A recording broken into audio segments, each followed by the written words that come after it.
pamedharing warsitaning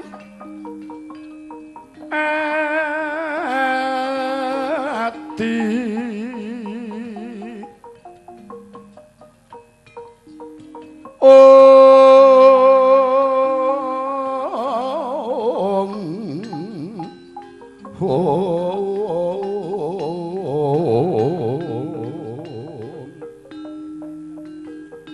Cumantaka waniru pujangga dahat mudheng batine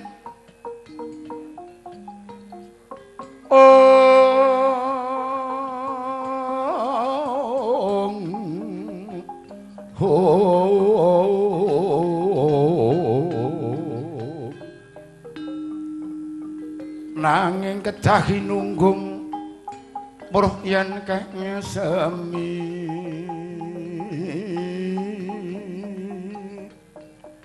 hameksa ngrumpaka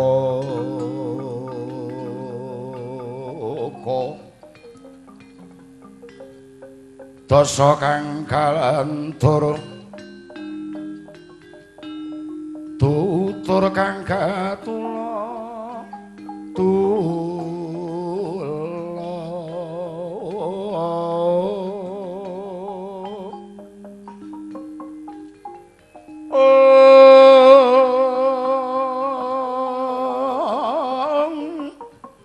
dinaleten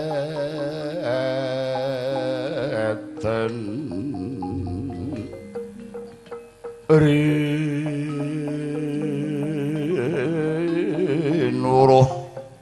kalawan rire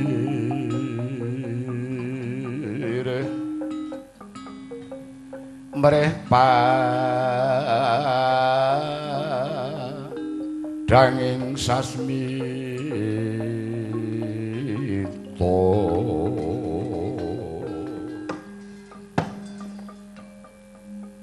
Nger urang ayu ana parikawe apa nimbali marang anakmu aku urang ayu bapa kepenakno nggonmu lungguh ana ngarsanipun kaki ya Nger urang ayu wilujeng sowan kutupi aku antuk pangestune bapa mung bektiku wae kunjuk ya wis tak trima Antasena kowe Raharja Nger Antasena ya Mbah wilujeng tekaku Mbah mung bekti kunjuk ya Mbah ya Nger Antasena wis tak trima Kiai Semar kowe padha Raharja Kiai nggih wilujeng sowan kula Penemban keparenga kula ngaturaken bekti kula kunjuk Penemban Kiai aku ora kuat nampa pangabektimu ya Kiai sebab panjenenganmu kuwi persasat Dewa Ngejawantah dadi ngabekti nyang panjenengan kuwi aku aja kok aku ngabek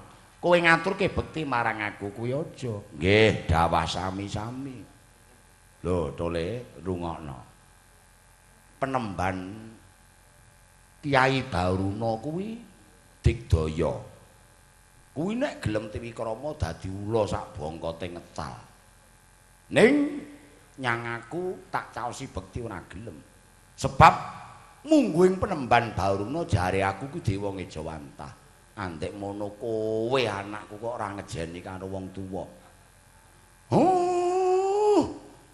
aja meneh kowe anakmu ora mbok didik supaya ngejeni karo mbahne ilih dijeni karo ora iki mung kari tekane kok Petro kowe Raharja Petro nggih wilujeng Mbah urang ayu ana paridhawuh apa Penemban mara coba takon ana anakmu urang ayu anakmu kuwi pirang-pirang dina pulatane sajak suntrut pirang-pirang dina pulatane kaya dene ora nyenengake ati jane iki duwe karep apa mongko adat lupiyane ora kaya ngono kuwi lah kok dina iki antarane seminggu seperine pulatane beda marang mbahne mara coba takon ana nggih urang ayu ulat mara sang urang ayu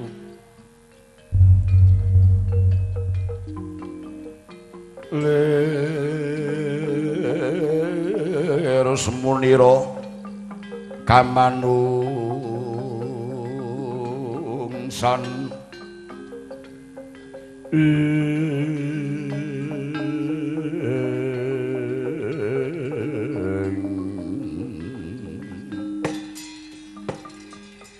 Antasena anakku nggir miturut ngendikane mbahmu kowe pirang-pirang dina polatamu sajak suntrut beda karo biasane Antasena kowe duwe karep apa duwe paminta apa duwe penyuwunan apa ing atase kowe ibarate neng kaya watu ning kaya banyu Antasena gawe kowe matura marang pun ibu ya nggih Antasena ora ana anak kang tak kutang-kutang iso mendem jero mikul dhuwur nyang wong tuwa ya mung kajaba kowe siji-sijine anakku sing banget dadi lan gantilane atiku ya mung kowe Antasena kowe nek duwe penjaluk apa nek duwe karep kowe duwe karep apa gage kowe matura marang pun ibu ya nggih Biat langening kalang yiwana gelar pandamun cara dinon lir kekonang surem sorotetan padang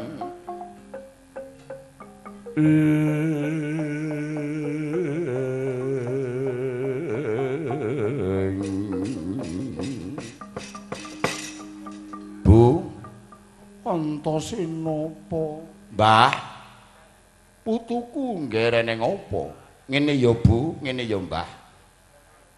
Aku eneng kene awor karo ibu, awor karo mbahku. Mongko kudune eneng ibu mesti eneng bapak. Lah terus aku arep takon Bu, pakku ki sapa? Jane lek arep teko karo mbahku, lek arep teko karo panjenengan ki wis suwe. Pakku sapa? Daleme ngendi jenenge sapa mosok eneng aku ora enek wong tuwa lanang jare wong wadon kuwi mung gimbol sing ukir jiwa raga kuwi jare wong lanang mongko eneng pengaran-aran wong lanang kuwi ibarate Gusti Allah katon nek wong wadon kuwi pancen suwargane anak eneng telapakane ibune sebabe apa wong tua wadon sing gimbal aku suwene 9 sasi punjul 10 dina. Nek wis ana 9 sasi punjul 10 dina, wancine lairiku nang jabang bayi wong tuaku wadon netepi perang sabil iki lara sewu dadi siji. Kurang-kurang bejane mati. Mula nganti ana pengaran-aran swarga kuwi ning telapakane ibune. Nenek wong tua lanang kuwi Gusti Allah katon. Anak dikudang-kudang besok iso mendem jero mikul dhuwur nyang wong tuwa sakloron. Lah wong tuaku mung ibu dhewe Pak kundi Bu? Miat langening kalang nyiwana gelar pandamun cara tinan lir kekonang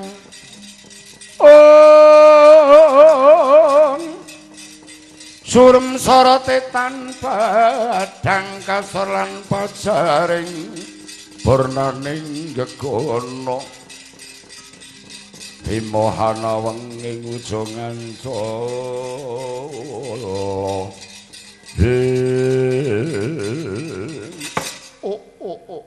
nggir Antasena bener apa sing dadi aturmu ya nggir Urangayu, kowe aja gelo, anakmu matur mangkono Urangayu.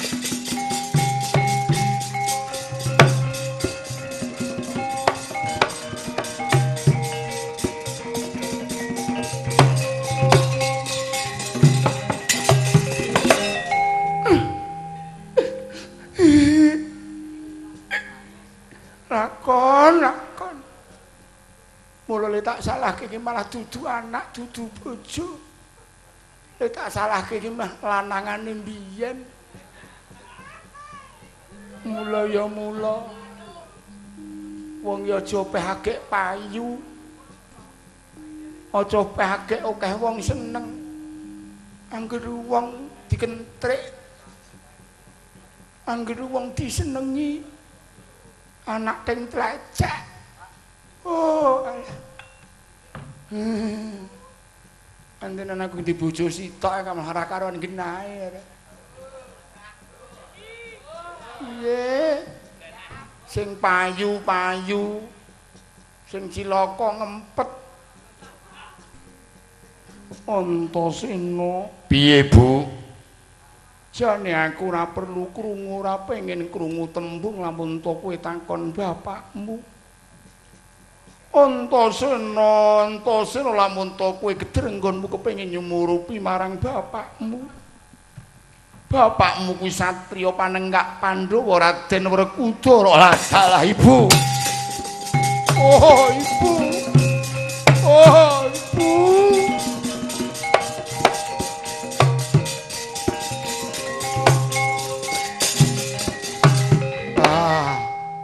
Plong rasane ngatiku, Bu.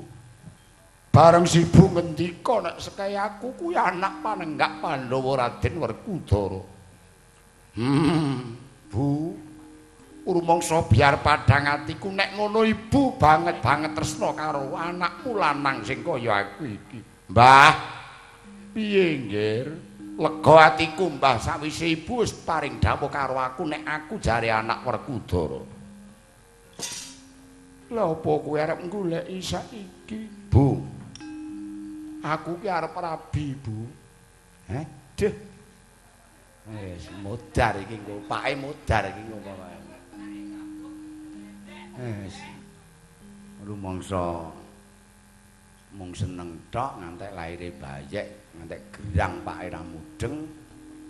Bareng anu ngerti-ngerti eneng Pak digoleki anak. Kae njuk rabi.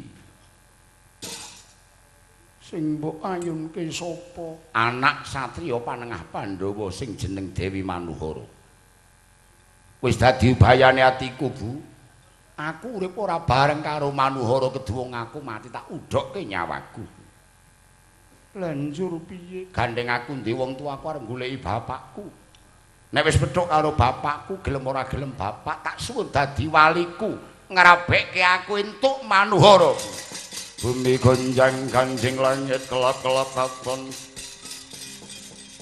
Lore gincanging sang maweh gandurung. Yen panjen mangkono tak sangoni Basuki. Ora.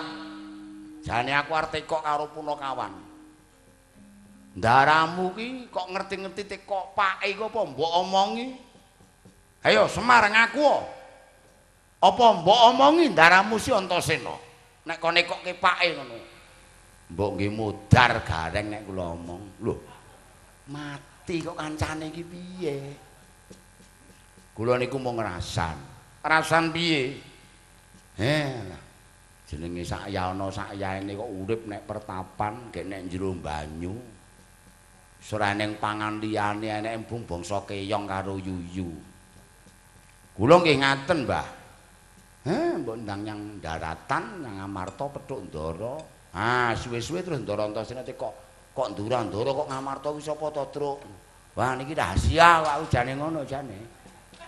Ning gandeng dangu-dangu jeneng wong urip niku ya ning kabeh niku dijikokke kemahe. Upama mboten ngoten ndak malah ora roh pake. Ya Petruk, ya bener kowe Petruk. Semar, Petruk lan Nala Garing Bagong mengko dawuhna supaya ngetutke ndaramu. Seksine kowe Semar. Nggih, kula dadi seksi.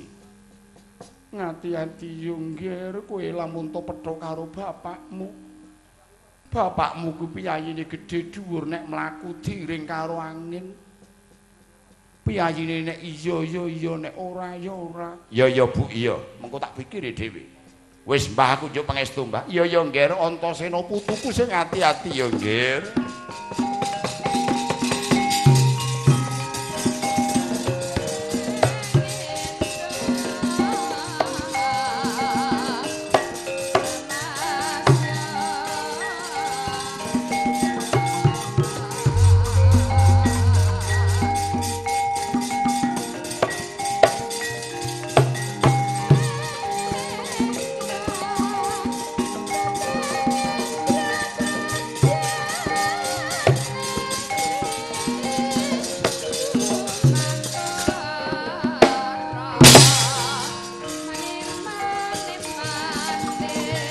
Kula nyuwun pamit tiyang ayu. Kula nyuwun pamit penemban.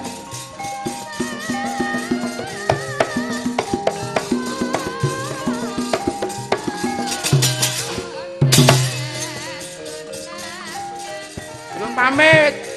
Yo Petruk sing ati-ati. Nyuwun pamit, Mbah. Yo Petruk sing ati-ati.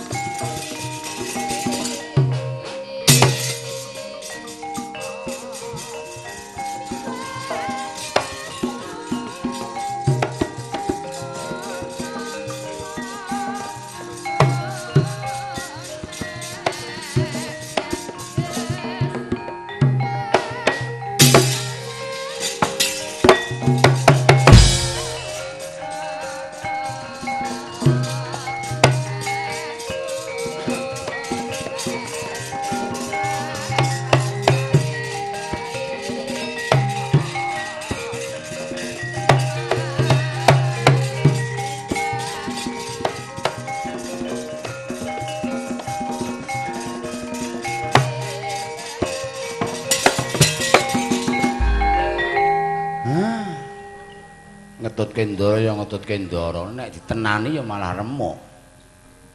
Wong urip ki ya mbutuhke seneng. Mung nyengko terus mlaku terus ya malah senep.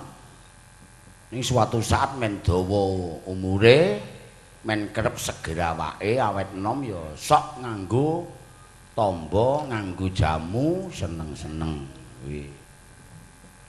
Ning ning ning nong nong nong nong nong. Ya do nyuwara ora mung SMS terus. Nek nyindeni aku kuwi HP dipateni. Ora kena SMS-an. Nyambut gawe. Aku ya ngono, aku ki nek cengengesan, nek serius. Pas guyon ya guyon, nek pas lakon ya serius. Iku duwe ning pilahe. Aduh. Ning nong lho sinden iki ape tegak ngono kuwi. Ya sing etan dhewe kuwi tegak. Aja kesel, aja keju nglinggahi dhuwit kok. Tu betah melek ngeleki dhuwit. 600 ki akeh kok sewengi iki. Ngantuk ya mudhara. Gila. Iya. Jeneng kok gila.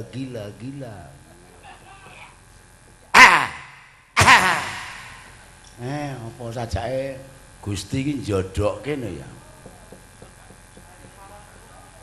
Lek tak omongke karo Danang karo Hasta sore mau. Ning nong. Semut ireng anak-anak sapi kebobong kang nyabrang kali Bengawan Keyong Gung jarak sungute timun ukuran 8 Surabaya geger kepati-pati gegere wong oyak walang jinandak wadai bumbung ngalun-alun Kartosura gajah meta cinencang wit sidagari patine tinodol ngayam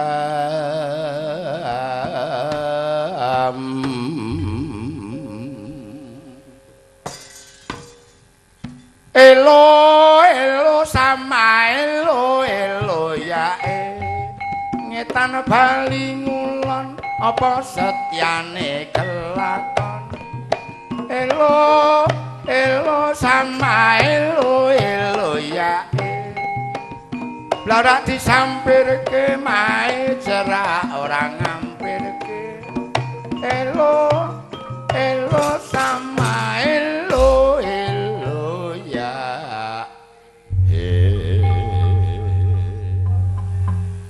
merahino ko Ayo nek ngene iki seni iki ora nek leleren. Mula ora aneh nek sinden le kok etan nomor 2 kuwi sikile kok gelang. Iya, mlaku krompiang kaya ludruk. Ki bengi iki nang kene bar kuwi bablas nyang Pangkalan Bun, Kalimantan Tengah, bablas nyang Semarang. Alhamdulillah Gusti Allah maring rezeki akeh. Amin. Coba saiki aku arep nyuwun suarane sing kok etan nomor 2. Ndang, apa? Kelebihanmu? Niki wau saking rencang-rencang campur sari enten sing mirsani nyuwun memani. Apa? Ya, ndang nganggo bawa ora?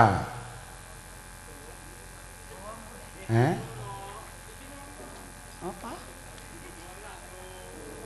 Idep mungkin malah kaya kewalik ngono apa?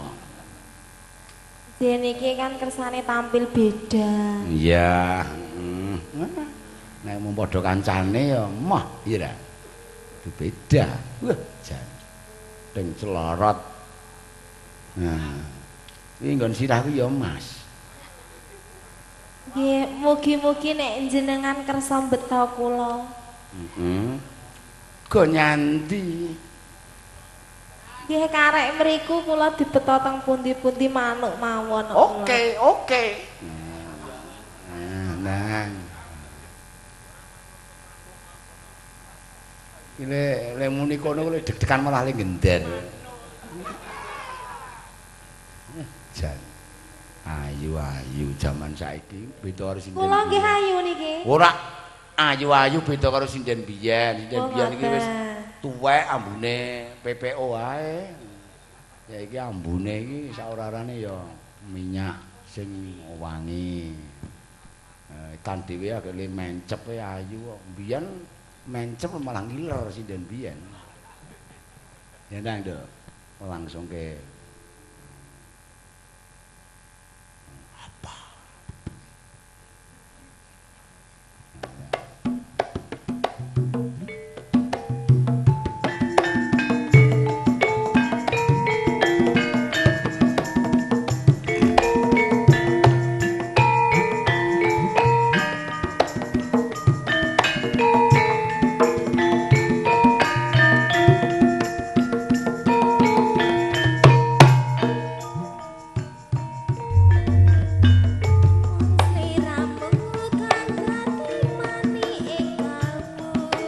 ya.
duduk malah ora nderi malah.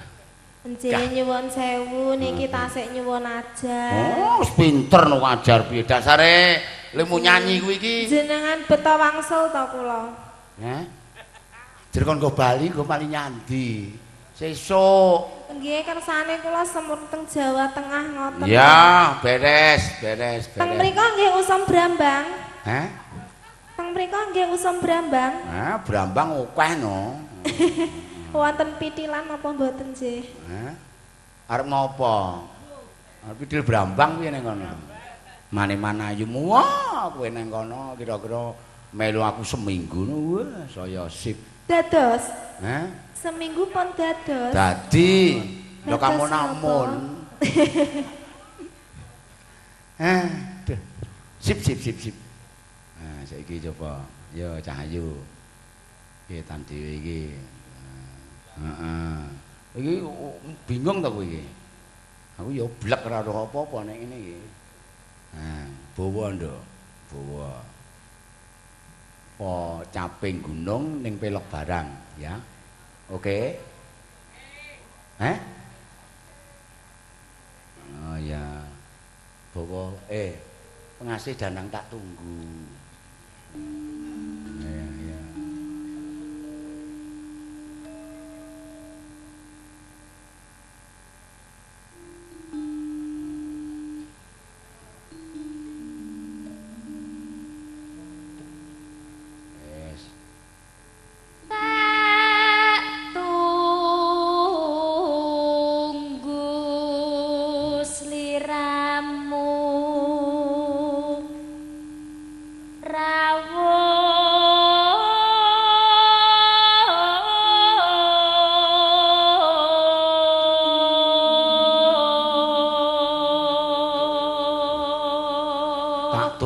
Sliramu rawuh. Ngono. Kuwi karangane sapa kuwi? Saking kaset Sanggabuana. Oh, Sanggabuana. Nah, kuwi ngarang Sanggabuana. Heeh. Lah nek imbang ana katresnan kuwi sing ngarang sapa kae? Nek to, Tengkleng oleh ngarang. Ngarang Tengkleng. Sumen aku arep ngarang Dilatono katresnanku. Iya. Ya, ndak. Dilatono. Ampunilah. Ya.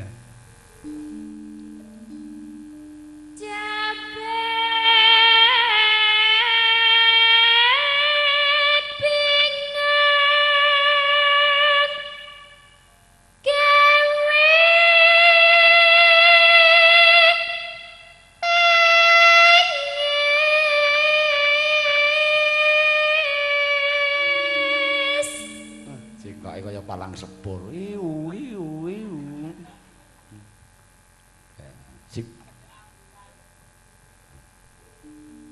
Tangis kang kebak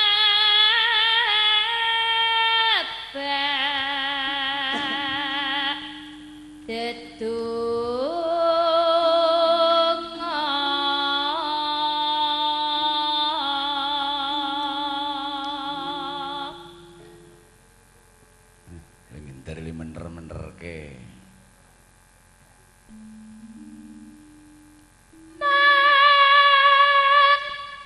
sliramu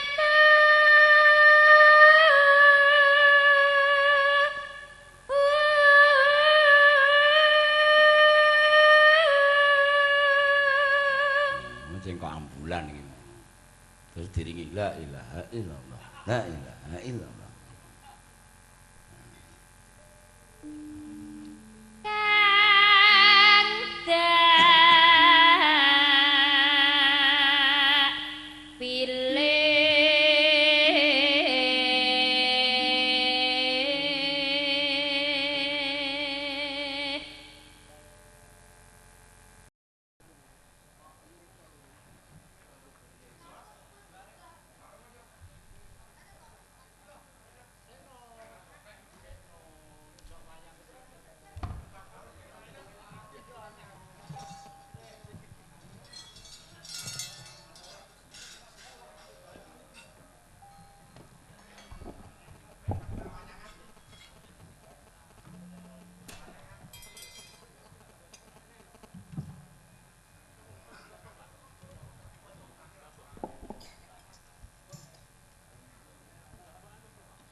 Leng-leng ramyon ingkang sasangka gumenyer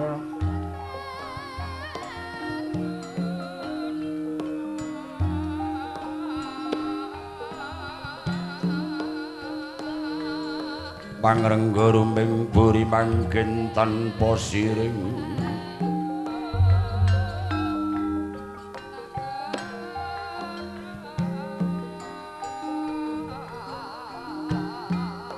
alap nekang omah masler murubeng langit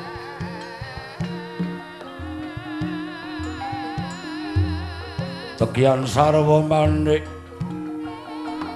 tekian sarwa manik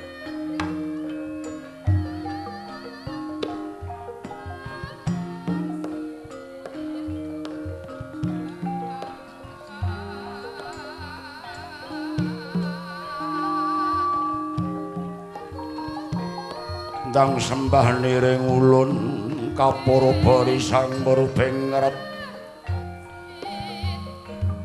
sahananing kang nikanang si ing dasih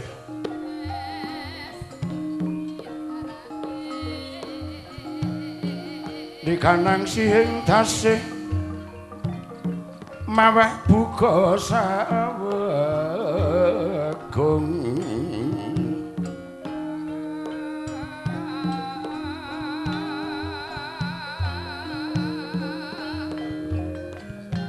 masih ring telahan tian kanang mambut suweng umo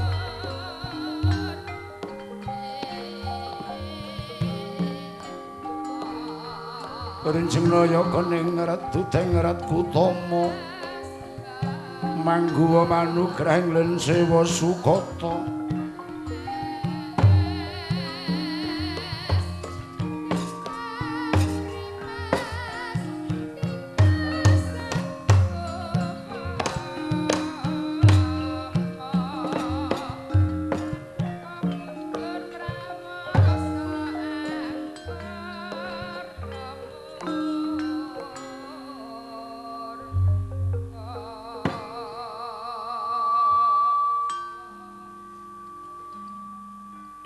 yahning talaga kadi langit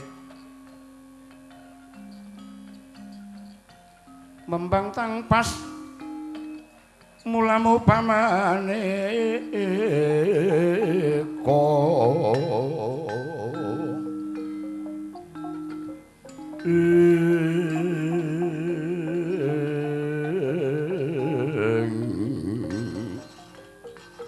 lintang toya kusuma yiwa sumawur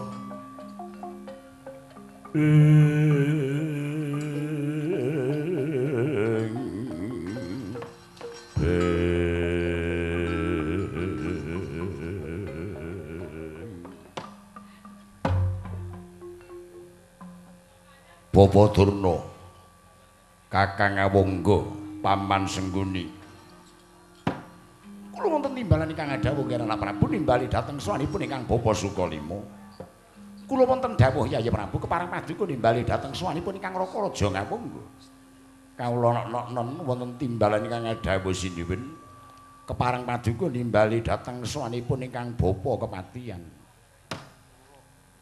marmane panjenengan kabeh ndak aturi pinarak wektu dina iki para coba kowe melu ngrasakake apa sing dadi penggalih ingsun aku dina-dina ditangisi putumu ya anakku Lesmana Mandra Kumara Satra ing Saroja Binangun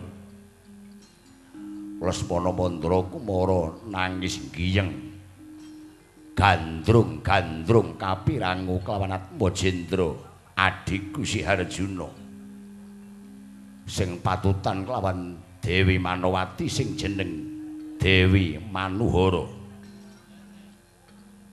monggo wis dadi ubayane Lesmana Mandra Kumara ora bakal lungguh sing kepenak mangan sing enak lamun to durung bareng gandeng kunca kelawan Dewi Manuhara ubayane Lesmana Mandra Kumara besok kang dadi garwa Parameswari gumanti panjenengan ingsun mung kajaba si Atmajendra Yayi Harjuna Lambontol semana Mandra Kumara ra kelakon dhawuh kelawan Manuhara keduwung mati diudhokake nyawane. Mula wektu dina iki piye paman aku bakal tanjo kelawan paman Sengguni. Apa kira-kira jodhone Lesmana iki karo Manuhara? Awit wis makaping-kaping Lesmana bakal Panakrama mesti gagal, bakal Panakrama mesti burung. Sinuwun siji pesti loro jodho telu wahyu papat pangkat lima donya niku dede wawasanipun ingkang bapa kepatihan. Ning menika wawasanipun ingkang bapa Sukalima mila dal samangking nggir. Kula suwun barengaken kelawan ingkang bapa Sukalima sekinten benjang jodhonipun Lesmana menika kaliyan Manuhara menapa mboten. Nek kira-kira jodhone karo Manuhara nggo diteruske wedene mung mandheg gagal enten tengah dalan luwung boten sida mawon. Nasibe Kurawa niku dasare nasib pun boten apik. Nasibe Kurawa niku pun nasib pegebluk. Buktinipun mang penggalih piyambak. Niku boten bab putri ning bab pepadang. Sampeyan kudu eling. Jaman lakon Wahyu Cakrane Ngrat. Tumurune Wahyu Cakrane Ngrat wonten Wanakrendawahana nggih Setra Ganda Mayit. Sapa sing mlebu nyang Wanakrendawahana mesti entuk Wahyu Cakrane Ngrat. Mongko sing entuk Wahyu Cakrane Ngrat niku besok sing iso nurunke Ratu Tedhak Pitu turun pitu tangkar tumangkar babaring tumuwuh. Lho niku. Niku Kurawa pun petantingan teka Wanakrendawahana glethek petele sing entuk wahyu Angka Wijaya. Lajem jaman lampahan wahyu toh jali abadi. Kurawa kelakon mboyong wahyu ning janji wis kelakon sing mboyong Semar sing tapa enten Gunung Tidar. Wis mboyong Semar ora kelakon saya-saya wahyunipun mangsa kelakona. Niku bab wahyu. Lajeng bab Panakrama pun makaping-kaping Lesmana niku ajeng seneng kalih wong wedok ning tertentu wurung. Angger seneng karo wong wedok tertentu wurung. Niku nek ndharatur kula malah ampun mangrabekke mawon. Timbangane rabi wis malah gawe wirang pun wis wah Lesmana kudu etuk iki. Mongko digawa ki ora sithik. Mas Picis Raja Brana pun sak oke-oke ditumplak enten nggene calon besane sinipun Jaka Pitana. Ning kanyatan malah entuk wong liya lho niku mboten wirang. Le dandan kok ngomahe ndidil arep ngiring nganten. Entek-entekane teka nggone wurung malah dipek wong liya lho niku. Niku nek cara kula malah ampun mangrabekke mawon. Lah niki dienggo Purwa ning ya dienggo Wusana. Mangtaren Wakni Durna. Saestu niki mengke judhune napa mboten? Bapa Durna, kula njan anak Prabu. Gandhen sampun makaping-kaping Lesmana badhe Panakrama ning wurung badhe Panakrama nanging gagal. Mangke menika kangge Purwa kaliyan wusananipun. Kinten-kinten saestu menika jodhonipun Lesmana menapa mboten? Tinimbanganipun mangke tindak ngoyoyo badhe kuwirangan. Anak Prabu miturut wawasanipun ingkang Bapa Sukalima saestu nggih saestu niki pinangka kangge kentun piyambak bab jodhonipun Lesmana Mandra Kumara. Lesmana niku wetone napa? Wetonipun Lesmana niku Selasa Kliwon. Lah Manuhara niku Rebo Legi pun gathuk. Selasa Kliwon Rebo Legi, Wongi lho niku pun gathuk. Tur langkung gathuk melih Lesmana niku lanang, Manuhara niku wedok. Lah niku pun gathuk melih. Angka tiganipun miturut wawasanipun ingkang Bapa Sukalima. Menawi Lesmana kelampahan dados jodhipun pun Manuhara ing benjang inggih Manuhara mangking saged anjejeri jumenengipun putu kula Lesmana Mandra Kumara jumeneng ratu wonten ing laladan negari Ngastina mriki inggih anak Prabu.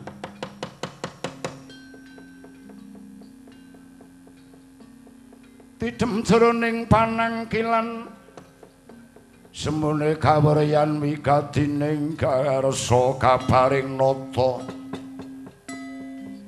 Duryudana Prabu kang miyos tinanggil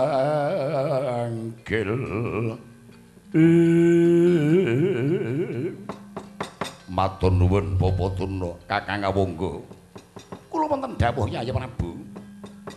Kula suwun ngurumi lampah nganti ingkang putra Semana Mandra Kumara. Lumampah tedhak dhateng Madukara. Nglamar dhateng Manuhara menawi perlu nyengkakaken dhawuhipun konang temanten. Yayi sagah dereng kinanten selak mbok menawi Yayi. Menawi sagah kula suwun sagah ewadene mboten kula badhe pados sanesipun Kakang Awangga. Kula sagah ning kira-kira benjang saged kelampan nglamar Manuhara menapa mboten? Bapa Durna, kula nggih. Kakang Awangga sagah lumampah dhateng Madukara ning benjang sekinten jodhonipun semana menapa mboten? Matur nuwun. Kula padosane riyin. Malem Jumat Pon niku geger kemukus mriku. Malem Jumat Pon. Jumat niku sae, Pon niku sae. Nglamar Manuhara pas dawah dinten Jumat Pon. Tertentu bentang dados jodhonipun. Saestu Bapak, saestu nggih saestu. Mentek riyek Jatha Kemil, mentek riyek Jatha Kemil. Enten daleme Pak Haji Kolik Effendi tertentu mengke dalu sewengi ngemil terus. Lho niku sebab tiba kemil. Tali putus udan barat samber gelap. Lah nek niku mang sithik nggih niku nggih, mang sithik. Kepareng kula nyuwun pamit Yayi. Satindak paduka namung ndereke wilujeng tindak mugi kalih sing beda mangke ing kayuwanan Kakang Awangga.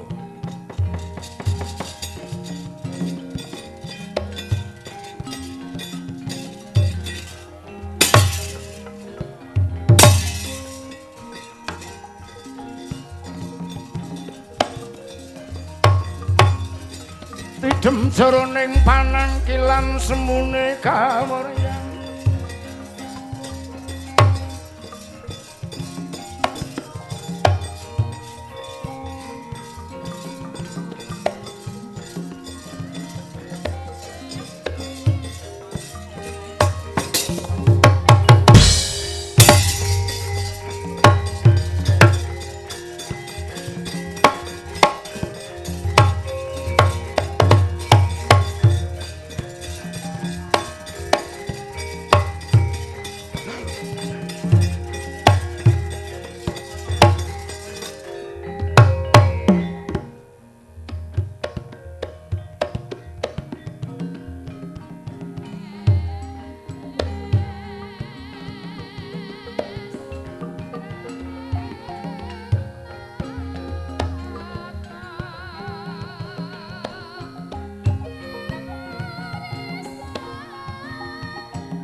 Paman Harya metu njaba budalna para wadyabala genti tapak tutwuri sak tindake Kakang Awangga.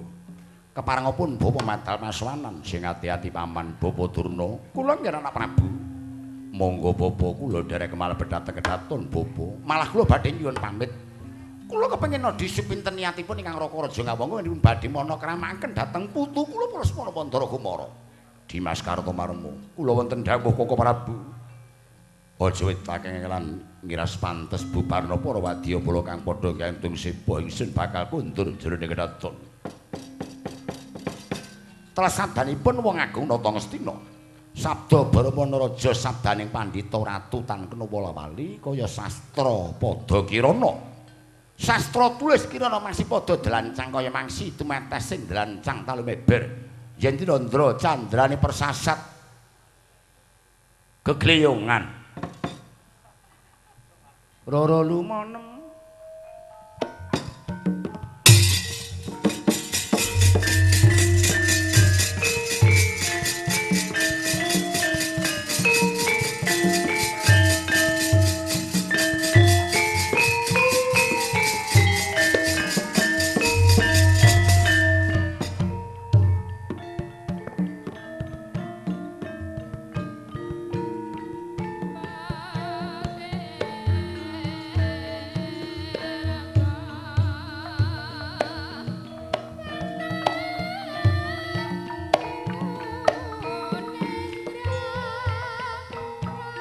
leng-lenging driya mangungkung kandhuan rimang